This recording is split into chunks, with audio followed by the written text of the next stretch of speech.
Live from downtown Detroit, Local 4 News at 5 starts now. Dozens of shots fired into a Detroit home. Those bullets hitting an 11-year-old in the head. Today we learn more about the 4 men charged in that shooting. This is a story we've been following for weeks now. The shooting happened around 4 a.m. February 20th at a home on Pennsylvania Street on Detroit's east side. 11-year-old Lamara Glenn was sleeping on a couch at the time. One of the bullets hit her, and she later died in the hospital. Let's bring in Sean Lay, who's with us live. Sean, we learned today that one of the suspects was wearing a GPS tether at the time of the shooting.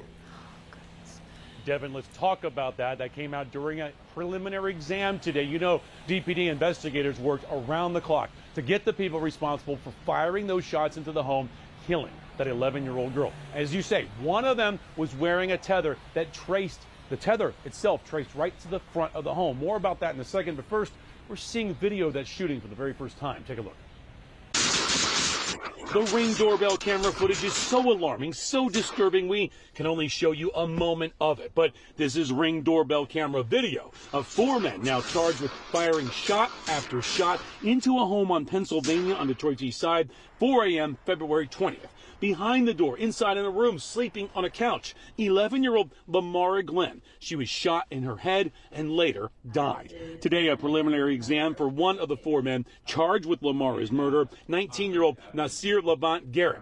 And listen very closely to a DPD evidence tech telling the court how many bullet holes he counted at the home where Lamara stayed with her aunt. There were approximately 7 bullet holes throughout the 2 at the door, 1 at the frame of the porch, several on the wall, the west wall, north of the door. He said 107 bullet holes. Not only was the house hit with a shower of shots that sounded like a battle in war the morning Lamara was shot, but weeks earlier, a rain of shots were fired into the same house. Police say the men charged in the shooting of Lamara are part of a stolen vehicle gang and had an ongoing dispute with someone in the home where Lamara lived. Nasir Garrett was on a tether at the time of the shooting. The tether was tracked right to the front of the home where so many shots were fired.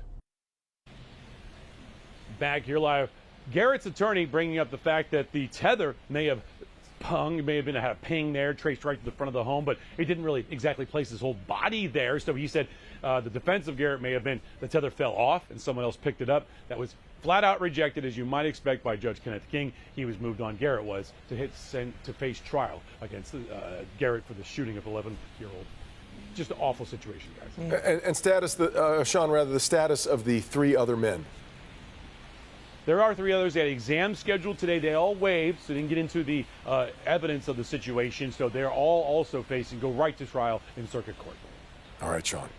Let's turn now to the west side of the state, where former President Trump spent the afternoon.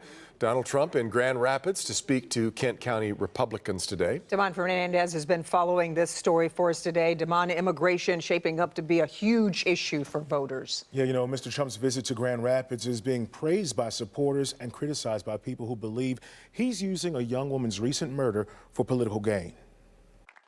Standing in front of a group of sheriffs, deputies, and police from across Michigan, former President Donald Trump makes a campaign stop in Grand Rapids on Tuesday. The hot topic during this stop, immigration and border security. There's never been a border like this anywhere in the world where millions and millions of people are coming. Mr. Trump and a couple of the sheriffs blasting the Biden administration's border policies, calling them too loose. We have a crisis on our hands and we need help. And connecting those border concerns to local crime trends. Make no bones about it. We need leadership at the national level that is willing to solve this crisis. And it's Mr. Trump's attempts at connecting the murder of Ruby Garcia last month in Kent County to a border issue that has some of his critics speaking out. We're going to deliver justice for Ruby. We're going to watch what happens with this. Garcia was allegedly killed by her boyfriend during an argument. His status under DACA had expired 5 years ago. Donald Trump is coming to Grand Rapids to do what he does best: divide, distract, and fearmonger instead of doing something to address real issues that matter to our country. Congress members Haley Stevens, Senator Debbie Stabenow, and State Senate Majority Leader Winnie Brinks addressed Mr. Trump's remarks about Garcia's death, calling them shameful. They say Democrats and Republicans worked hard on a bipartisan bill to address issues at the border. They say it's Mr. Trump who convinced members of his party to switch their votes, killing that bill. The truth is, Donald Trump isn't interested in border security. He's or making our immigration system work. He is only interested in scapegoating people for his own benefit and creating chaos. Now, just for some context about why Mr. Trump says he brought up the Ruby Garcia case, the accused killer was deported during Trump's administration, but later returned to the U.S. without having the proper documents and allegedly committed that murder. Still, Democratic critics say 55 days ago, Republicans killed a bipartisan bill to address the chaos at the border. Yeah. All right, Damon, we appreciate your report. Thank you. Let's take a look now outside. It has been a wet day across Metro Detroit.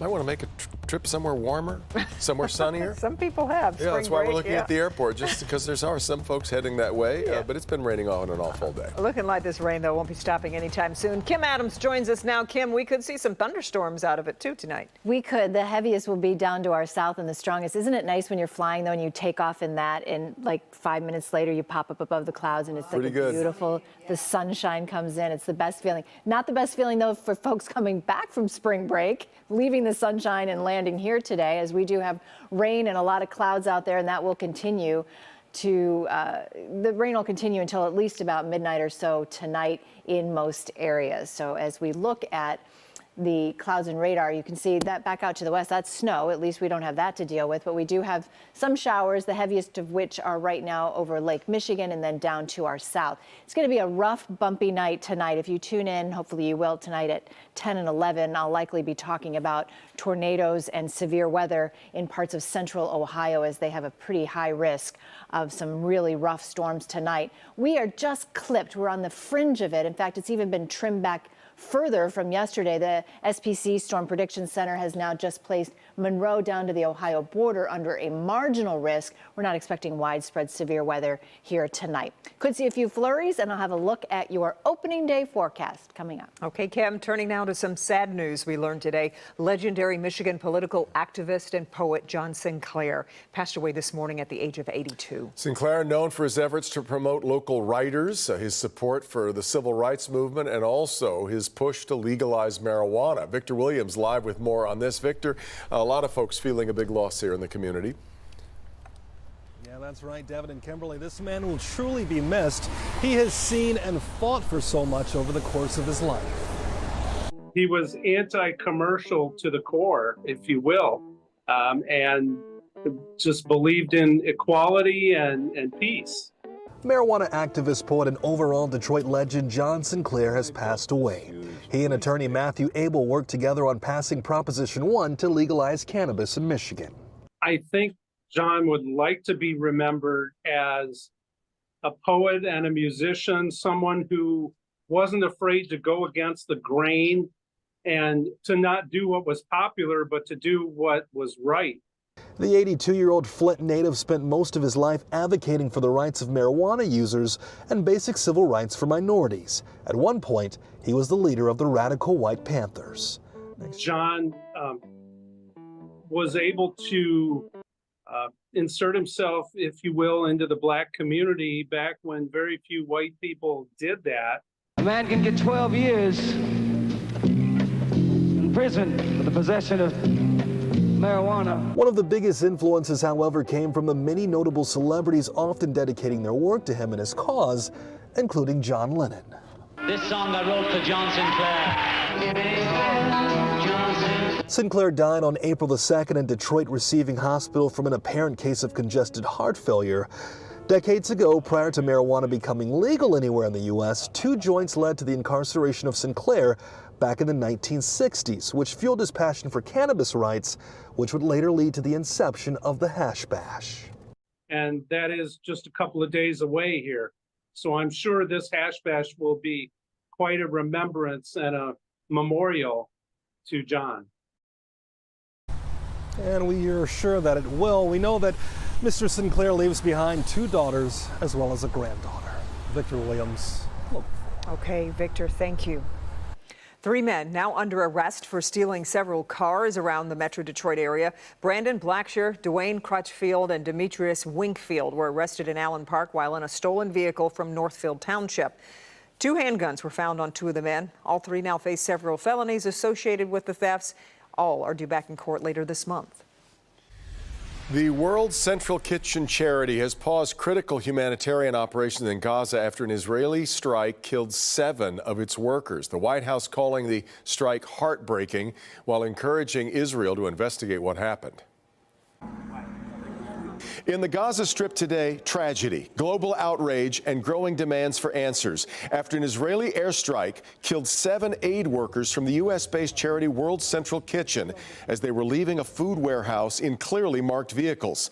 Secretary of State Antony Blinken honoring the victims, who included a dual U.S.-Canadian citizen. They show the best of what humanity has to offer when the going really gets tough. They have to be protected.